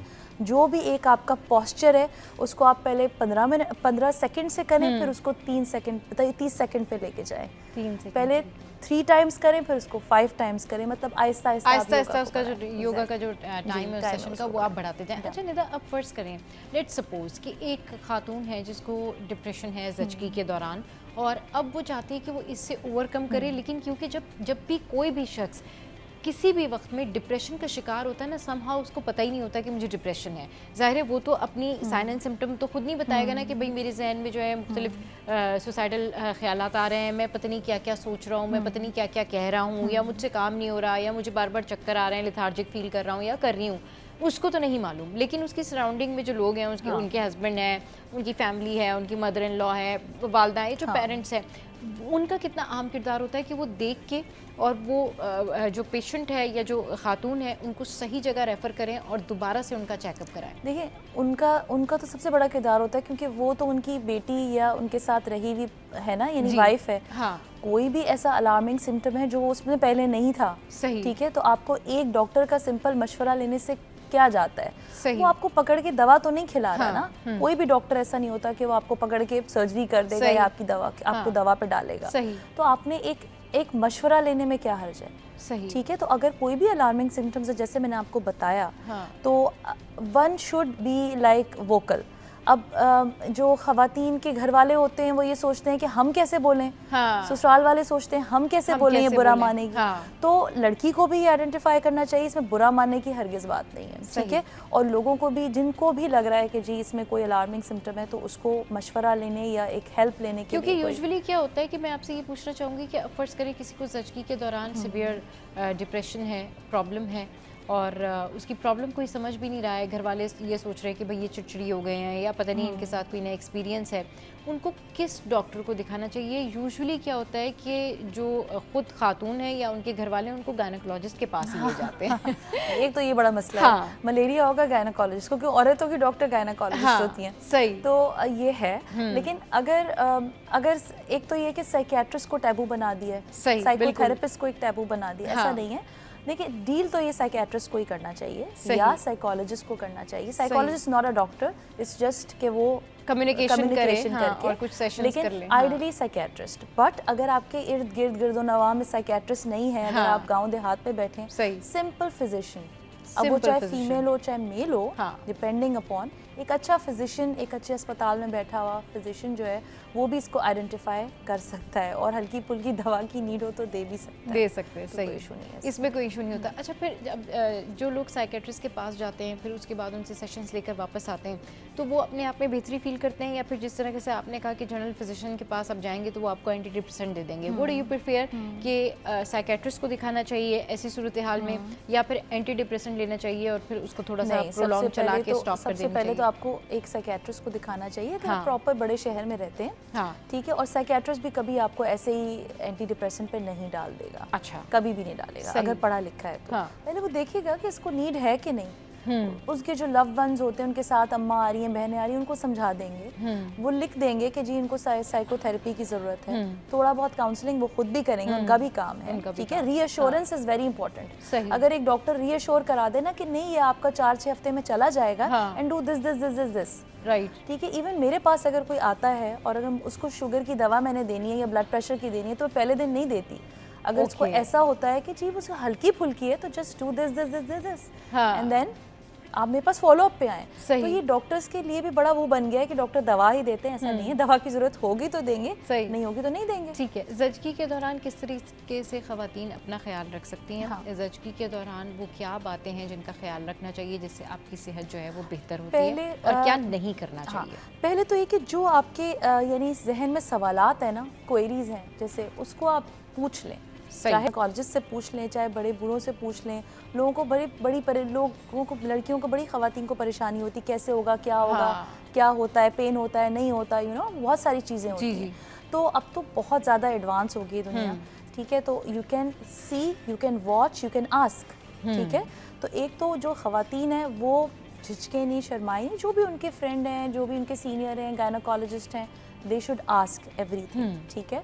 एंड देन उसके बाद डाइट बहुत इंपॉर्टेंट है, विटामिन डी बहुत इंपॉर्टेंट है। अगर किसी खातून को ड्यूरिंग द प्रेगनेंसी थायराइड का इशू है, वो भी बहुत इंपॉर्टेंट है। ये सब चीज़ें जो होती हैं ना, ये आपकी हार्मोनल इम्बैलेंसेस जो हैं वो आगे जाके आपको पोस्टमार्टम डिप्रेशन करते हैं, सही, ठीक है। तो पहले कोई हार्मोनल इम्बैलेंस है वो भी ठीक करें, जो कि होते ही हैं, आप चेकअप होता है। उसके बाद आपके जो घर वाले हैं, अगर घर वालों को पता है कि पहले से ये परेशान बच्ची है, सही, परेशान बंदी है, तो उसको तो फिर ऑब्वियसली ज़्यादा केयर की ज़रूरत है, सही, ठीक है। और अगर पहला बच्चा है उसमें तो ये चीज़ें आइडेंटिफाई करने की ज़्यादा ज़रूरत है। And sleep and exercise and good diet. बिल्कुल, sleep, exercise and good diet. अच्छा जी, बहुत शुक्रिया निदा हमारे शो पे आई, और आज हमने जो है वो ज़चगी के दौरान होने वाले डिप्रेशन का जिक्र किया, और बहुत सारी ऐसी बातें की जो कि आपके ज़रूर काम आएंगी। आप ज़रूर अप्लाई करें और हमें बताएं कि आप बाकी क्या फील करते हैं ये माइंडफुल एक्सरसाइज करके, अच्छी डाइट और अच्छी स्लीप के साथ जो अपनी ज़िंदगी आगे मूव ऑन करके। अच्छा जी, शो में हम वक्त एक ब्रेक के बाद जब वापस आएंगे तो फिर एक सरप्राइजिंग टॉपिक आपके लिए जिसके ऊपर हम डिस्कशन करने जा रहे हैं। Stay with us. Welcome back. तो भाई अब सीधे सीधे बात करते कि वज़न कैसे कम किया जा सकता है, हेल्दी लाइफस्टाइल क्या होता है और कौन सी ऐसी डाइट है जो कि स्मार्ट डाइट कहलाती है और जो कि बहुत फेमस हो रही है और ख़वातीन में बहुत ज़्यादा फेमस हो रही है। इनफैक्ट इसका जिक्र जो है वो बॉलीवुड, हॉलीवुड, पाकिस्तान से बाहर पूरी दुनिया में ये डाइट जो है बड़ा फेमस हो रही है और एक्टर्स और एक्ट्रेसेस जो हैं इसको बड़ा फॉलो कर रहे हैं। अच्छा, इस डाइट के हवाले से ना बहुत सारी बातें हम सुन रहे हैं, वाकई ऐसी बातें हैं, ये कॉन्सेप्ट क्या है कि भाई अगर आप जीपीएस डाइट को फॉलो करते हैं तो फिर क्या आपको बहुत ज़्यादा एक्सेसिव एक्सरसाइज नहीं करनी पड़ती? अच्छा, इस डाइट में जो है आपके कितनी ज़्यादा हेल्थ जो है मेंटेन रहती है? इस डाइट का जो मेन कॉज बताया जा रहा है वो ये बताया जा रहा है कि वेट लॉस भी करती है, मेंटल पीस भी देती है और ये डाइट ऐसी है कि जो आपके लाइफ स्टाइल को जो है ना मेंटेन करती है, हेल्दी भी रखती है आपको। तो ये तो एक मैजिक ही है। लेकिन ओवरऑल ये जितनी बातें मैंने की हैं, क्या वाकई ये ठीक है या नहीं है, या किस तरीके से ये इस डाइट को फॉलो करना चाहिए, इसके कितने स्टेजेस हैं, ये जानते हैं हमारे साथ जो हैं डॉक्टर अबीरा मोइन हैं जो कि food sciences department Karachi university से। अस्सलाम वालेकुम Abeera, welcome to the show. कैसी हैं आप? ठीक ठाक हैं अबीरा? बस जल्दी से आपने बताना है कि जीपीएस डाइट जो है वो कौन लोग कर सकते हैं, कैसे स्टार्ट कर सकते हैं और कितने स्टेजेस होते हैं इसके? देखें, जीपीएस डाइट आजकल जो ट्रेंड चल रहा है, एवरीबडी इज डूइंग दिस। पर मैं आपको थोड़ा सा बिगनिंग से लेके चलूं कि ये स्टार्ट कहाँ से हुई थी। तो डॉक्टर नताशा थी, she was a neurologist and nutritionist as well. उन्होंने इसका कॉन्सेप्ट लेकर आई फॉर हिज सन जो कि ADHD के उसके सिम्टम्स थे। ये यहाँ से इनिशिएट हुआ। इन्होंने देखा, इनका बेसिकली मानना था कि गट हेल्थ अच्छी होगी तो आपकी साइकोलॉजिकल हेल्थ अच्छी होगी और आपको डिप्रेशन, एंजाइटी और इस तरह के प्रॉब्लम्स नहीं आएंगे। ठीक है, ये इसका मानना था। तो इवेंचुअली फिर अब लोग इसको अडॉप्ट कर रहे हैं। यहाँ पे इसके प्रोज भी हैं, कॉन्स भी हैं और लेकिन एक बात जो सोचने वाली और समझने वाली ये है इसको ऑप्ट करने से पहले कि साइंटिफिक एविडेंसेस कम है, टेस्टिमोनियल ज़्यादा हैं इस डाइट के। सो इसको समझने वाला है। सही। अच्छा, अब ठीक है, आपने ये इसके बैकग्राउंड बता दिया कि भाई जो डॉक्टर नताशा थी उन्होंने स्टार्ट किया था, उनका ख्याल में कि गट हेल्थ अच्छी होगी तो फिर साइकोलॉजिकल इफेक्ट पड़ता है, फिर उससे आपकी लाइफ मेंटेन होती है और फिर आप अपना वेट लॉस भी कर सकते हैं। अब इस डाइट को फॉलो करने के लिए क्या रूल्स हैं? जीपीएस को कौन लोग फॉलो कर सकते हैं? क्या ये डाइट सबके लिए है, वो फॉलो कर सकते हैं? इसके 6 स्टेजेस होते हैं, वो किस तरीके से होते हैं और इसके बारे में ओवरऑल डिटेल में बताएं। इसके मेजर 3 स्टेजेस होते हैं। First is the initiation phase, जिसके 6 स्टेजेस होते हैं फर्स्ट फेज के।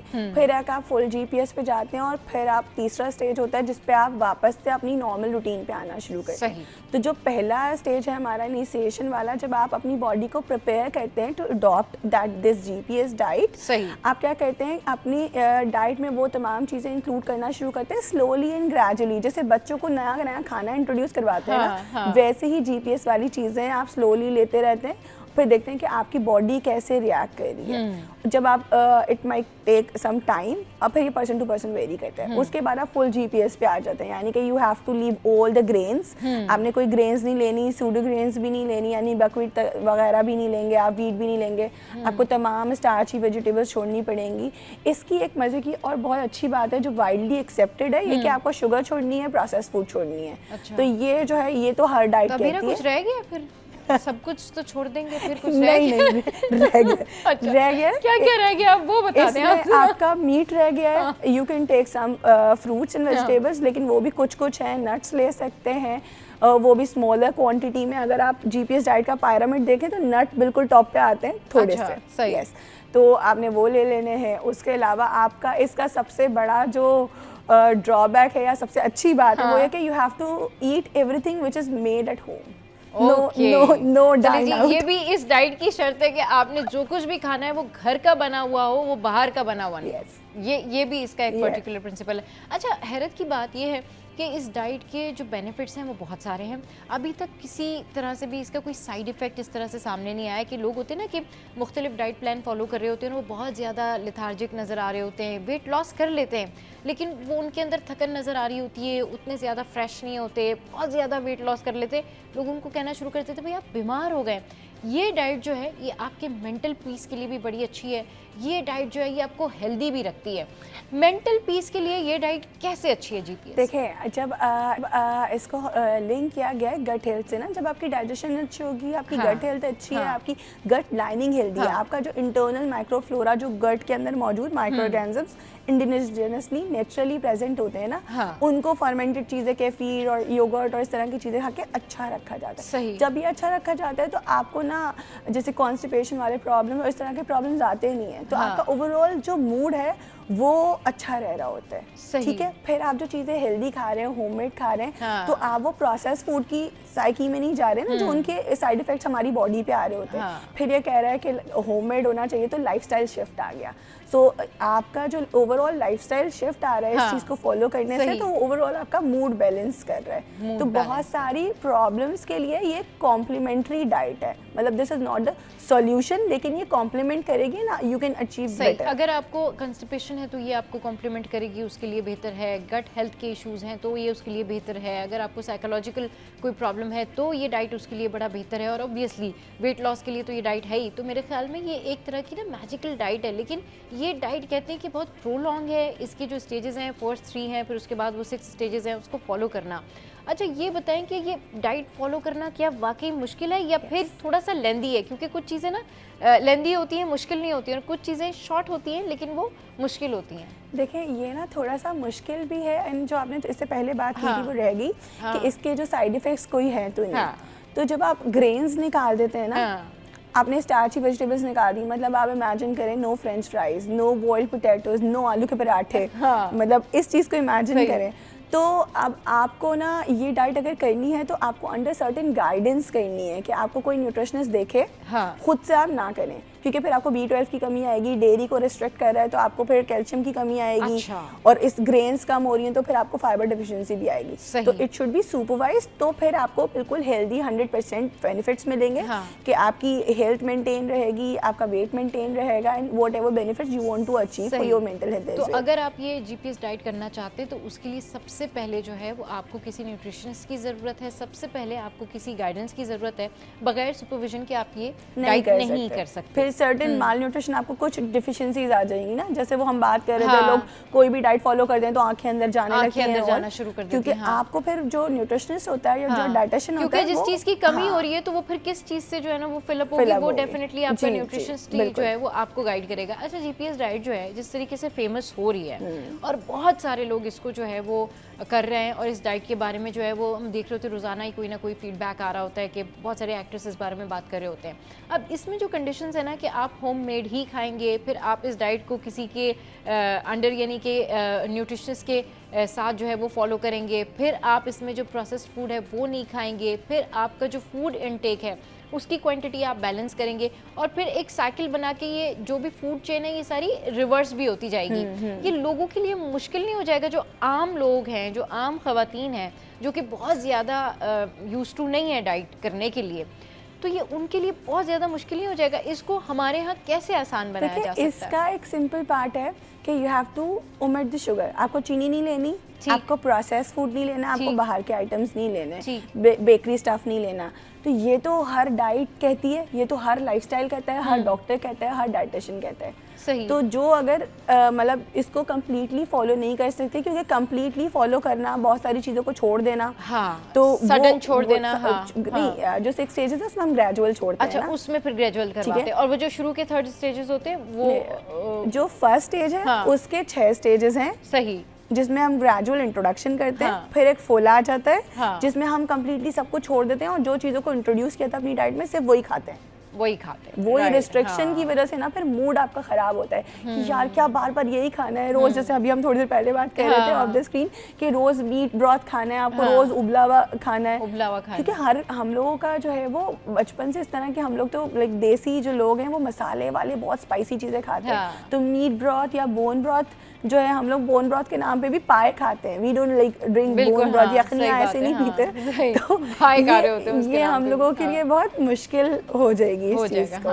तो जो एक बेटर और ऑप्शन है कि जो चीज़ें वाइडली प्रूवन है कि आप बेकरी स्टफ नहीं खाएं, लाइफस्टाइल अच्छा करें, प्रोसेस स्टफ नहीं खाएं, चीनी छोड़ दें, क्योंकि चीनी तो 0 कैलोरीज है। व्हाइट शुगर छोड़ दें आप। तो ये वाली चीज़ें तो हर कोई फॉलो कर सकता है, चाहे वो हाउसवाइफ हो चाहे वो वर्किंग लोग हो। सही। अच्छा ये बताएं कि जब ये डाइट आप स्टार्ट कर रहे होते हैं तो आप क्या सजेस्ट करती हैं कि किन लोगों को, क्योंकि हर डाइट हर टाइप के लोगों के लिए नहीं होती, तो क्या इट्स जनरल डाइट के हर कोई ये डाइट कर सकता है या फिर कुछ मखसूस लोग इस डाइट को कर सकते हैं, ये थोड़ा सा क्लियर करें। देखें, इसको जब स्टार्ट किया गया था ना तो ये साइकोलॉजिकल जिनके साथ प्रॉब्लम्स होते थे उनके लिए था कि उनकी गट हेल्थ अच्छी होगी तो उनको साइकोलॉजिकल प्रॉब्लम्स या डिप्रेशन वगैरह की चीज़ें नहीं होंगी, ADHD, डायलेक्सिया और इस तरह की चीज़ें।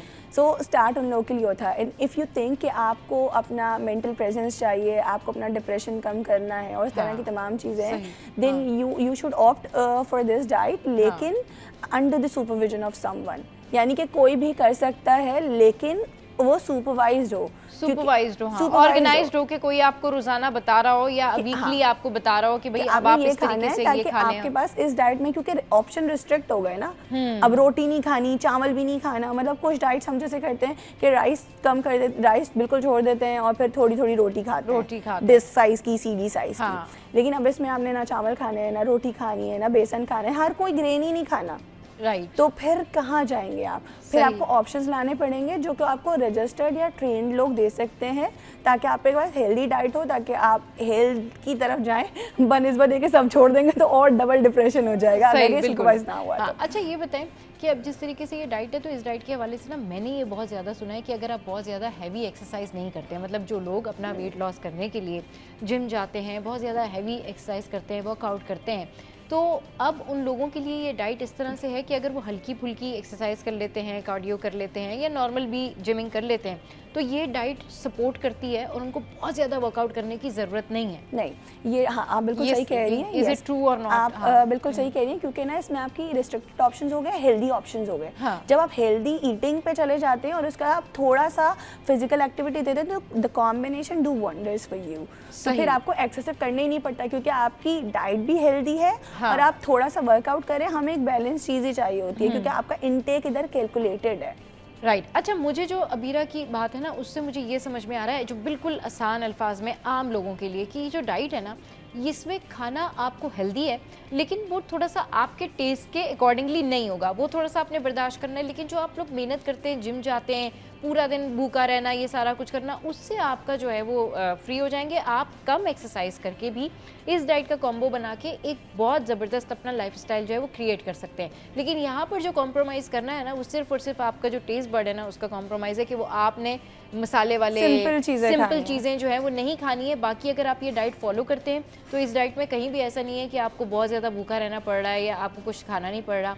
इस डाइट में आपने जो भी खाना है होममेड खाना है। इस डाइट जब GPS आप फॉलो करते हो तो जो भी खाना है वो आपने हेल्दी खाना है। हेल्दी कॉम्प्रोमाइज सिर्फ आपके टेस्ट का है, कॉम्प्रोमाइज सिर्फ इस चीज़ का है कि ऑप्शंस में भी कॉम्प्रोमाइज हो रहा है ना। अच्छा, क्योंकि सारे फ्रूट्स नहीं अलाउ करते, सारे फ्रूट्स अलाउ नहीं, सारी वेजिटेबल्स अलाउ नहीं करते, यानी कि स्टार्ची वेजिटेबल्स तो आप भूल जाएं, मतलब ट्यूबर्स सारे तरह के भूल जाएं, चाहे वो शकरकंदी हो, चाहे वो अरवी हो, चाहे वो पोटैटो, ये सब कुछ ये मना कर देंगे। कितने मंथ तक ये इसका जो पीरियड है वो 1 to 2 years है GPS। अच्छा, मतलब कि इनिशिएशन फेज से जो फर्स्ट इतना लंबा क्योंकि इसके जो आप कह रहे हैं कि ADHD और ये तमाम चीज़ें बड़ी कॉम्प्लेक्स मेंटल सिचुएशन है ना, तो इसकी आपकी एक तो मेडिकल ट्रीटमेंट चल रही है, you are trying to induce some more changes with the help of diet. अच्छा, और जहाँ से आपने बदएहतियाती की या जहाँ से आपने रूल्स ब्रेक किए, फिर दोबारा से वहीं से स्टार्ट नहीं, या कोई 2 years का जो पूरा पीरियड है ना, जो ये पूरी डाइट है 2 years का जो पूरा पीरियड है, इसमें जो लास्ट फेज है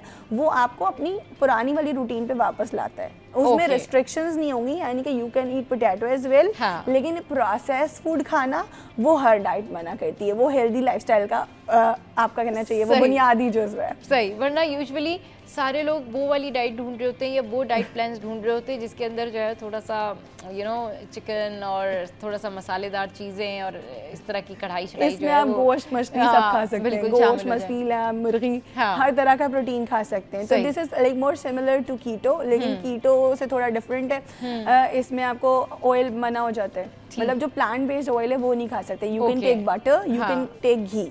सही, घी वो वाला नहीं जो हाइड्रोजनेटेड है, वो घी नहीं, जो बटर से निकलता है, देसी घी भी कॉल इट, वो चीज़ आप खा सकते हैं, वो चीज़ें आप खा सकते हैं। अच्छा ये बताएं, तो दिस इज आवर बेसिक जो हमारे बड़े बूढ़े खाते थे। हाँ, return to the basics, you know. अच्छा ये बताएं कि इस डाइट के जो रिजल्ट्स हैं, मतलब आपके सराउंडिंग में लोगों ने स्टार्ट की होगी, तो अभी इनिशियली क्या लोग बताते हैं, क्या इसके रिजल्ट्स अच्छे हैं, बेहतरी फील कर रहे हैं, वेट लॉस हुआ है, मेंटल पीस है, गट हेल्थ बेहतर है, और जिन लोगों को कंस्टिपेशन की शिकायत है उनको नहीं है, एक्सरसाइज के साथ वो इज द कॉम्बो? देखिए इसके ना टेस्टिमोनियल्स आपको मिलते हैं, जो मैंने शुरू में बात की ना, तो कुछ लोग जो लोग ऑप्ट कर रहे हैं वो इसके टेस्टिमोनियल्स दे रहे हैं कि हाँ जी हमें अफाका है।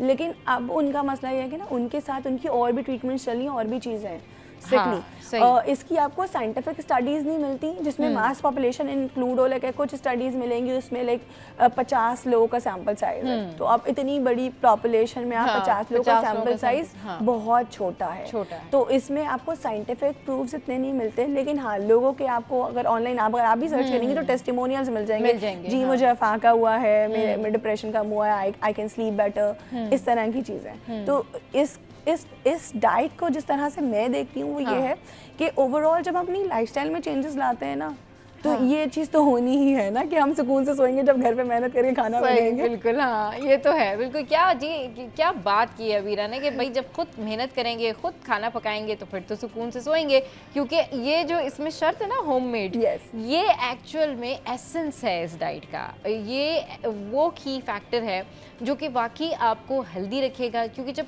खाना पकेगा घर पे और होममेड खाना होगा, हाइजीनिक होगा, हेल्दी होगा, उसके अंदर तमाम तर उन चीज़ों का ख्याल रखा गया होगा कि भाई ये किसी घर वाले ने ही खाना है, तो इसकी वजह से आपका जो डाइट का लेवल है, जो कहना चाहिए स्टैंडर्ड ऑफ डाइट, वो हाइजीन फुल होगा, और फिर आपको इससे बहुत ज़्यादा फ़ायदा होता है, क्योंकि यूजुअली हमारे यहाँ जो तेल और जो दीगर चीज़ें इस्तेमाल होती है खानों में, वो इतनी ज़्यादा हेल्दी नहीं होती, उसकी वजह से भी आपका गट हेल्थ जो है वो ख़राब होता है। जैसे फाइटोस्टेरॉल्स हैं, कुछ जो प्लांट बेस्ड आपके पास केमिकल्स हैं, वो कुछ लोगों के हेल्थ के साथ थोड़ा सा प्रॉब्लम करते हैं, हर एक के लिए सूटेबल नहीं होते, लेकिन एनिमल बेस्ड जो घी है या बटर है वो नॉर्मली मास पॉपुलेशन को सूट करता है। बट हम लोगों ने क्योंकि अब देखें एक्सेसिव हम घी या मक्खन को क्यों नहीं लेते कि ये फैट है भाई, फैट है, लेकिन वी नीड फैट, हमारा ब्रेन जो है, हमारे सारे ऑर्गन्स की प्रोटेक्टिव कवरिंग जो है, वो सब कुछ फैट उसका मेजर कंपोनेंट है। लेकिन बस फैट की बात आती है कि आपको मॉडरेशन में लेना है, बिल्कुल बर्न इट आउट। हाँ, हमारे यहाँ ये होता है कि जिस चीज़ को कट ऑफ करने का कहते हैं उसको कम्प्लीटली कट ऑफ कर देते हैं, उसकी मॉडरेशन या उसकी मीडिएशन है ही नहीं कि भाई अगर आपने फैट लेनी है, अगर आपने बटर खाना ही है, तो भी उसको थोड़ा सा आप खा लें, मॉडरेट वे में खा लें, कम खा लें, 3 दिन छोड़ के 1 दिन खा लें, वो क्या होता है बिल्कुल ही कट ऑफ, उसके वजह से भी बॉडी में जो है वो चेंजेस होते हैं, ड्रेस्टिक चेंजेस होते हैं और प्रॉब्लम होना शुरू हो जाती है। बहुत शुक्रिया अबीरा, आप हमारे शो पे आई। चलिए जी, शो का टाइम हो गया एंड अप। आज का शो आपको कैसा लगा और हमारे जो टॉपिक्स है वो कैसे लगे, उसका फीडबैक ज़रूर सोशल साइट पर दीजिएगा। इर्द गिर्द के लोगों का ख्याल रखिए, हंसते रहिए, मुस्कुराते रहिए और देखना मत भूलिए सीरियस 10।